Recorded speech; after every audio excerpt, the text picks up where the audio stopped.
Triple E EDC here, back with another knife video. Today we're going to be talking about the Hinderer Nieves balisong.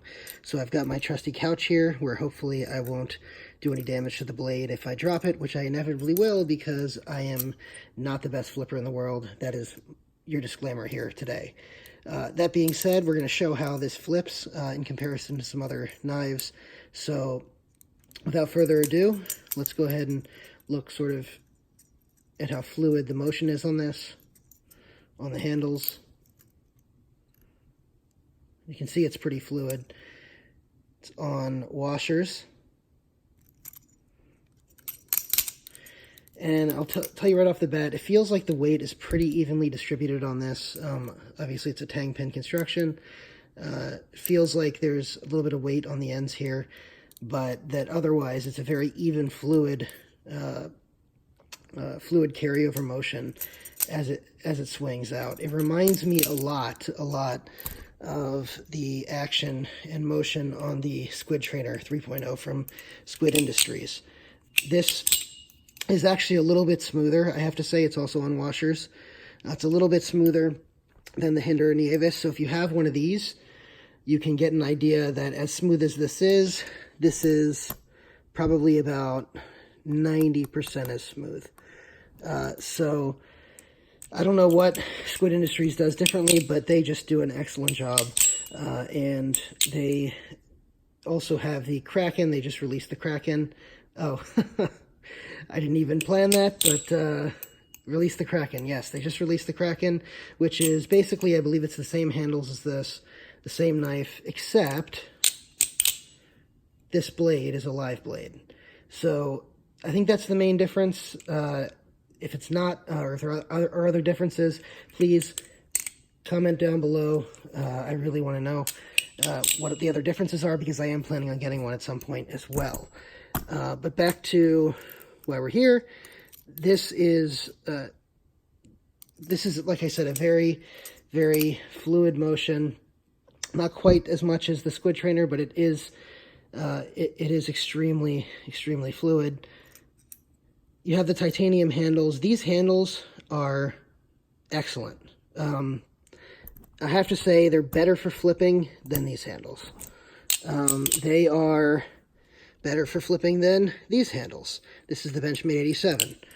And these handles are a little chunky. They have good cutouts. And this is channel construction as opposed to this, which is sandwich construction. But and the difference, by the way, for those of you that don't know, is sandwich construction is where you have two slabs of titanium, and they pin something in between, kind of like a sandwich, and the knife is also pinned in between, and it's really flow-through construction. Whereas on this one, as you can see, it's all one piece of milled titanium. Each handle is all one piece of milled titanium. That is the difference between sandwich and channel construction. That's sort of a sidebar, but we were talking about the handles on these. We also got the Benchmade 63, the Bowie style, the Bowie blade version. The handles here, again, so aluminum, titanium, titanium, stainless steel. So these are going to be the heaviest. This is the second heaviest. This is the, I can't quite tell if this is the third heaviest or this is heavier. I think this is heavier. The aluminum is heavier than the titanium here. This one and this one feel about the same. It could be because of the differences in the size of the handle, but this one I think is the lightest out of these, which definitely plays a role in why it's so flippable.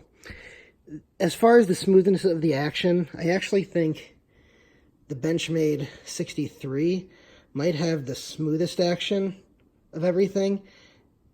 And I'm not sure if the action is actually smooth as I'm doing it, as I'm going back and forth here, and I'm sort of doing this live.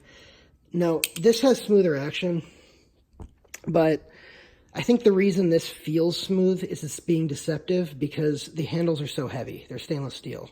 So they are very heavy, and they just fly and carry over when you flip. I mean, they literally fly around and they wrap your knuckles. They really fly around. As far as these, like I said, they're a little bit chunky. They're nice, and these are ball bearing construction. This one's a ball bearing construction. These are really nice to flip around. You know what? I was hating on this a little bit, but this is really nice to flip around. It's just not, if you're just learning and you're just getting into balisongs, this is not a beginner's balisong. I got it as one of my first ones. I think this was my first, this is my second. I got this even before I got this. If you're just getting into balisongs, get the Squitrainer or this one, the Squiddy G or Squiddy C. Any of those plastic ones. This one and this one are the best really to start learning on. This is another aside that I'm doing, in addition to the sandwich and channel construction. But I'll tell you, for you beginner flippers, and I am probably firmly in that camp, this one and this one are the best for that. I've actually enjoyed learning on this one because it's so heavy. It's made it easier for me to flip things like this because I have to be a little bit more careful not to wrap my knuckles or flip things too fast. It gives me some feedback on when I'm really going too hard or too fast. Whereas here, I don't necessarily get that feedback because it's so light. On the other hand, I feel like this one is going to be much better for tricks and combos and really complex flipping, and I think this is also going to be better for aerials as well. It just has such an even carryover. That being said, I don't do aerials, so although I think it would be good for aerials, I'm just not there yet as a flipper. So take what I'm saying here with a grain of salt. But I'm just telling you that based on the way it moves, I could theorize that it would be good for aerials.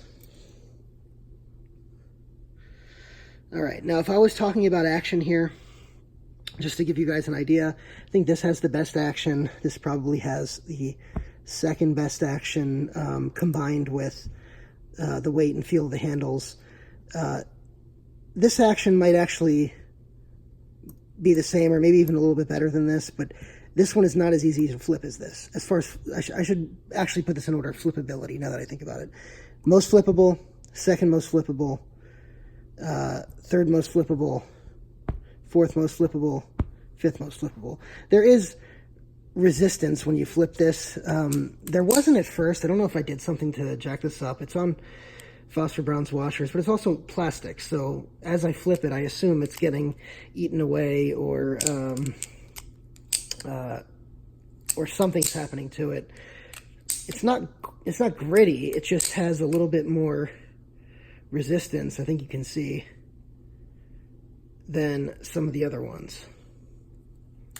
And I'm going to do a review of this one as well sometime soon. So, and this would probably, the same thing I'm going to say about this would probably apply to the regular Squiddy and the Squiddy C, which just came out, which is the clear one.